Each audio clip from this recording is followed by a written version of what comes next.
क्या दलित लोगों को जिंदगी भर गुलामी करनी पड़ेगी? क्या दलितों को जिंदगी भर गुलामी करनी चाहिए?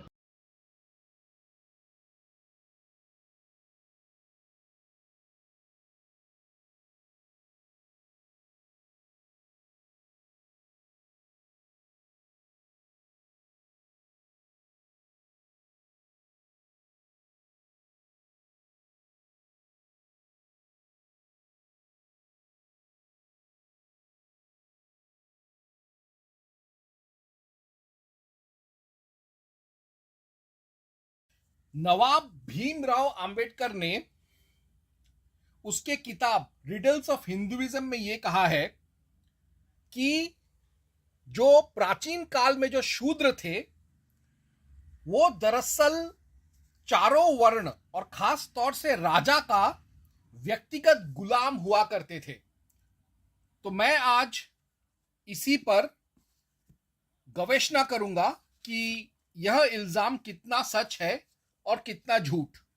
तो ये सारा कंट्रोवर्सी शुरू हुआ मनु 8.418 में, जिसमें लिखा गया है Hindu king should compel Shudras to give labour.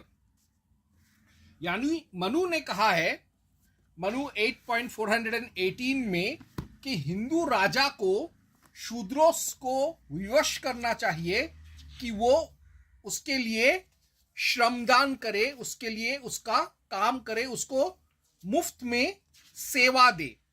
तो मैं अभी उसी श्लोक को मैं एक बार पढ़ूंगा। तो मनु 8.418, राजा को चाहिए कि वैश्यों और शूद्रों को यत्न पूर्वक अपने अपने कामों में लगा रखे, क्योंकि इनके अपने अपने कार्यों में ना लगने से यह जगत में धन के मद से बड़ा धुंध मचाते हैं। यानी यहां पर सिर्फ शूद्र ही नहीं, वैश्य अर्थात बनिया जो कि एक द्विज जाति ही है, उस पर भी नकेल कसने का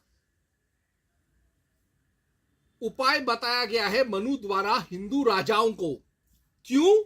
ताकि शूद्र और वैश्य अपना सोशियो इकोनॉमिक काम ना बंद करे, वरना अगर वो बंद कर देंगे तो समाज का सारा अर्थव्यवस्था ठप हो जाएगा। और अगर वह लोग पैसों के दंभ में, ताकत के दंभ में काम करना बंद कर दे तो वो अपने ताकत और पैसे से दूसरे समाज के लोगों पर अत्याचार करेंगे, ऐसा मनु ने कहा है। But this was all about discipline. मगर यह तो इसी श्लोक से साबित हो जाता है कि यह सारे वर्णों को, खासतौर से वैश्य और शूद्रों को अनुशासन में रखने के लिए कहा गया है। इस संदर्भ में मनु 8.335 कहता है king had to make even his clan work. यानी जैसे शूद्र पर लगाम कसा जाता था, ठीक वैसे ही राजा अपने ही परिवार के लोगों पर भी लगाम कस के रखता था, ताकि वह अपनी औकात में रहे और अपने कर्तव्यों का निर्वाह करे और दूसरों पर अत्याचार ना करे। तो मैं पढ़ रहा हूं मनु 8.335। पिता, आचार्य, मित्र, पूजनीय माता, पूजनीय भार्या, पुत्र और पुरोहित को भी अपने धर्म में तत्पर ना रहने से राजा दंड दे सकता है। अब एक और चीज, जो शूद्र को कहा गया है कि वह फ्री में कार सेवा दे, वो किस लिए है?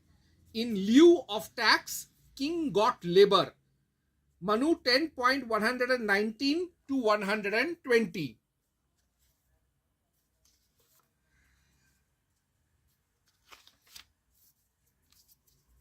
मनु 10.119 to 120। विजय करना राजा का धर्म है। राजा कदापि युद्ध से पीछे ना हटे और शस्त्रों से सदा वैश्यों की रक्षा करता हुआ राजा धर्म पूर्वक कर ले।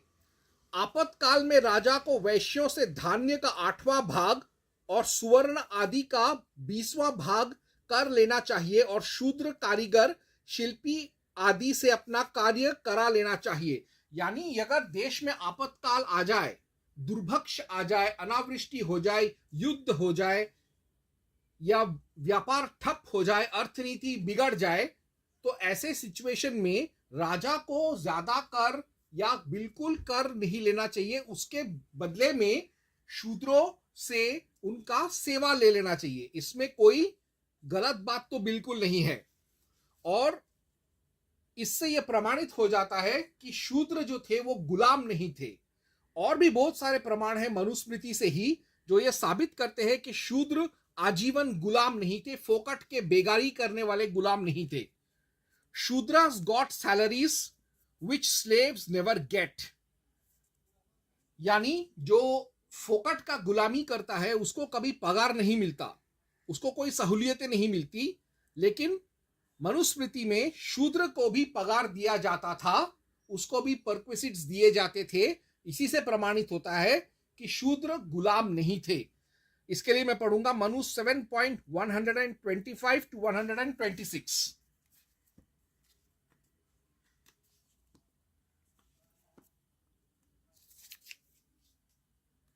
राजकार्य में नियुक्त जो दास दासी जन हैं, उनकी आजीविका उनके पद और कर्म के अनुसार राजा को सदा निश्चित कर देना चाहिए। नीच दास व दासी के नित्य एक पड़ वेतन, छठे महीने एक जोड़ा वस्त्र और महीने में एक द्रोण अन्न और उत्तम भृत्य को इससे 6 गुना देना चाहिए। यानी उनके कैपेसिटी और रैंक के हिसाब से नौकरों को भी राजा भी पगार देता था, परक्विसिट्स फैसिलिटीज देता था। दूसरा, slave can never work as per his desire but Shudra could. Manu 2.24 कहता है कि एक शूद्र अपने दिमाग का इस्तेमाल करके अपने इच्छा के हिसाब से और जिस कार्य में उसको ज्यादा पैसा मिलेगा, ज्यादा मुनाफा होगा, वो काम वो ले सकता है। तो ये कई सारे श्लोकों में है, तो मैं एक एक करके सब पढ़ूंगा। पहले मैं पढ़ रहा हूं मनु 2.24। द्विजाति यत्न पूर्वक इन्हीं देशों में और जीविका से दुखी शूद्र तो जिस देश में चाहे उसमें रहे। अब मैं पढ़ूंगा मनु 10.99।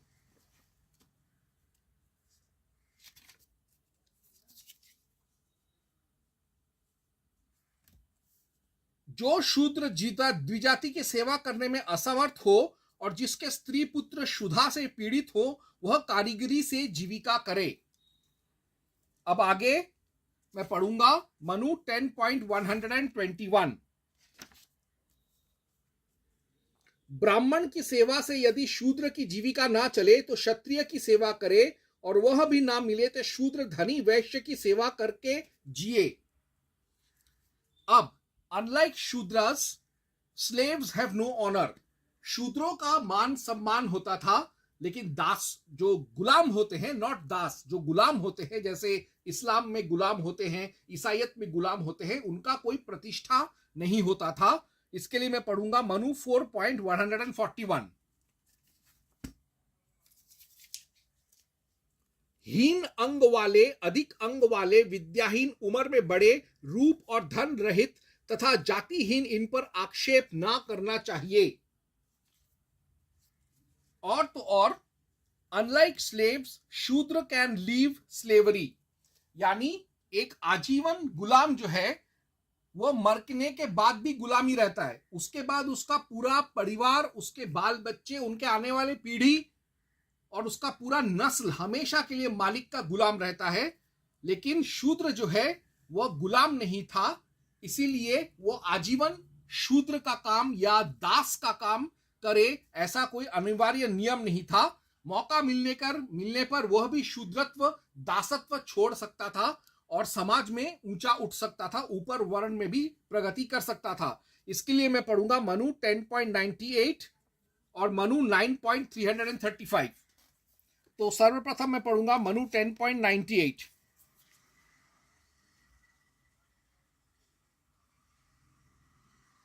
नहीं, पहले मैं पढ़ता हूं इसके बाद वाला श्लोक, मनु 9.335।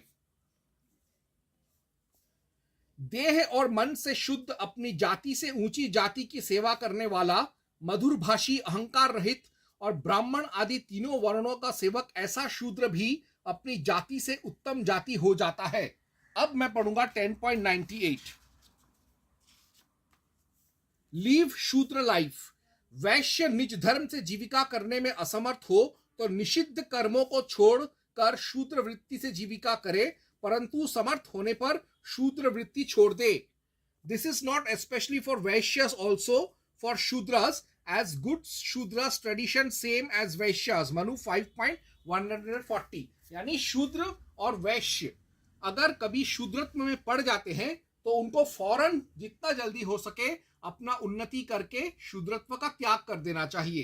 तो इन्हीं सारे प्रमाणों से, और चाणक्य के अर्थशास्त्र में भी कुछ श्लोक वगैरह है जिनसे यह प्रमाणित होता है कि संक्षिप्त में ही सही मैंने ये देखा कि शूद्र जो थे वो जन्मजात आजीवन गुलाम नहीं थे, वो शूद्र थे, कुछ कारणों की वजह से वो छोटा मोटा काम कर रहे हैं, लेकिन क्षमता आ जाने पर वो लोग दासत्व और शूद्रत्व का त्याग करके ऊंचे वर्ण में भी जा सकते थे, आजाद बन सकते थे। ओम हं हनुमते नमः।